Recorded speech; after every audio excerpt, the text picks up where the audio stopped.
میری اور آپ کی ملاقات نہ ہو سکے۔ تو سیدنا ابو بکر رضی اللہ تعالیٰ عنہ جو ہے وہ رو پڑے آنسوں سے، ہچکیاں بن گئی، کیونکہ جو جانتے تھے مزاج رسول تھے ان کا تعلق ہو گیا تھا۔ اور میں تمہیں بتاؤں اب میری اور تمہاری ملاقات حوض کوثر پر ہوگی، اور میں اپنی آنکھوں سے حوض کوثر کو دیکھ رہا ہوں۔ پھر ایک فکرہ کہا، کچھ اور نہیں کہا ہر امت کا ایک فتنہ ہوتا ہے، میری امت کا فتنہ مال ہے۔ المال والبنون زینۃ الحیات الدنیا، میری امت کا فتنہ مال، کسی کا اقتدار ہوتا ہے، کسی کا کچھ ہوتا ہے، کسی میری امت کا فتنہ۔ اس کے بعد آپ صلی اللہ علیہ وسلم جو ہے آپ اس دنیا سے پردہ کر گئے۔ اسی دوران میں وہ مشہور حدیث ہے کہ جس کے بارے میں فتن کے دور کے بارے میں ہم اکثر اوقات اس حدیث کو بنیاد بناتے ہیں کہ یہ ہم جس دور میں گزر رہے ہیں، اس دور کو اللہ تبارک و تعالیٰ نے اتنی اہمیت دی ہے کہ جبریل علیہ السلام جو ہیں وہ آئے ہیں یہاں پر، اور ایک انسانی شکل کے اندر نبی پاک صلی اللہ علیہ وسلم کے پاس آ کے بیٹھ گئے۔ صحابہ جو حدیث کے الفاظ ہیں کہ ایک ایسا شخص داخل ہوا کہ جس شخص نے شاندار قسم کے دھلے دھلائے کپڑے پہنے ہوئے تھے اور جس کے جسم پر سفر کی گرد کا نشان نہیں تھا، اور آپ کے گھٹنوں سے گھٹنے ملا کے بیٹھ گیا، اور ایک جگہ روایت ہے کہ اس نے ہاتھ بھی آپ کے گھٹنوں پہ رکھا۔ اس کو رکھنے کے بعد 3 سوال ایک کیے اور 2 سوال ایک کیے۔ پہلا سوال، ایمان اسلام، اسلام کیا ہے؟ آپ صلی اللہ علیہ وسلم نے کہا اللہ کو ایک ماننا، محمد رسول اللہ کو رسول ماننا۔ پھر فرمایا ایمان کیا ہے؟ آپ نے اس کی ڈیفینیشن کی کہ عمل کرنا، اس کے اوپر دل کے اندر سے تمام اس کو نکالنا، شرک کو، گمراہی کو۔ پھر ایک اور سوال کیا جس سوال کے بارے میں ہم غور نہیں کرتے، من احسان۔ ہمارے جتنے بھی بزرگ ہیں، اولیاء ہیں، ولی ہیں، تصوف کو اسی سے نکالتے ہیں۔ احسان کیا ہے؟ فرمایا احسان یہ ہے کہ تم اللہ کی عبادت ایسے کرو جیسے کہ تم اسے دیکھ رہے ہو، اور اگر ایسا ممکن نہیں کم کم اتنی بات ضرور رکھو کہ وہ تمہیں دیکھ رہا۔ اس کی مثال میں ایسے دیتا ہوں کہ آپ کو ایک محکمے میں ملازم ہے، اور آپ کا جو باس ہے وہ سمجھتا ہے کہ آپ تھوڑے سے کام چور ہیں، اور وہ آپ کی کرسی اپنے سامنے لگا دیتا ہے، اور لگانے کے بعد کہتا ہے یہاں بیٹھ کے میرے سامنے کام کرو۔ آپ مجھے بتائیے کہ آپ اس دوران جب تک وہ باس سامنے کرسی میں بیٹھا ہے، آپ کے کمرے میں آپ کی میز لگی ہوئی ہے، آپ کیا کریں گے؟ تھر تھر کانپ رہے ہوں گے کہ کہیں کسی طور پر بھی ایک باس جو ہے وہ مجھے دیکھ رہا ہے۔ آپ کی نظریں نیچی ہیں، اس کو نہیں دیکھ رہے، وہ اٹھ کے چلا جائے، آپ کو احساس نہیں ہوتا وہ اٹھ کے چلا جائے، لیکن خوف آپ پہ رہتا ہے۔ تو یہ جو مقام ہے عبادت کا کہ وہ تمہیں دیکھ رہا ہے۔ یہ 3 کرنے کے بعد انہوں نے پوچھا کہ پھر دو جو ہے وہ آخرت کے بارے میں پوچھی کہ کب قیامت کب آئے گی؟ فرمایا پوچھنے والا بھی اتنا ہی جانتا ہے اور جتنا کہ اس کو جواب دینے والا۔ اور آخری سوال پوچھا کہ اچھا کچھ علامات بتا دیں، تو آپ نے پہلی علامت یہ بتائی، وہی فتنہ مال والی، کہ وہ دن جب ننگے پاؤں، ننگے بدن چرواہے عرب کے اونچی اونچی بلند و بالا عمارتیں بنانے میں ایک دوسرے سے مقابلہ کریں۔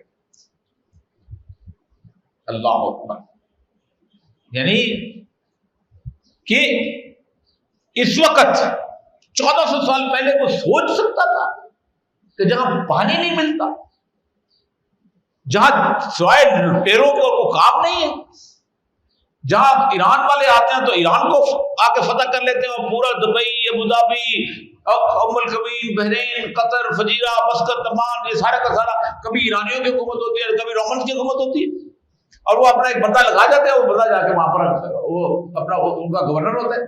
اس جگہ کے لوگ اس طرح کی عمارتیں بنائیں گے کہ دنیا کی ٹالسٹ عمارت وہاں پر موجود ہوگی، اور لونڈی اپنے آقا کو جنم دے گی۔ اٹھ کے چلے گئے، صحابہ نے فرمایا، پوچھا یا رسول اللہ یہ کون تھے؟ فرمایا نا آپ نے پوچھا کہ کون ہے؟ فرمایا ہم تو نہیں پہچانتے، مدینے کا ہوتا تو ہم جانتے، کیونکہ آپ اس وقت آپ کی بیماری وجہ سے تمام صحابہ مسجد نبوی میں اکٹھے ہو رہے تھے، ہم تو نہیں جانتے۔ کوئی عرب کے کسی اور جگہ کا ہوتا، دور سے آیا ہوتا تو ہمیں پتا تھا، تھوڑی سی گرد تو پڑتی نا،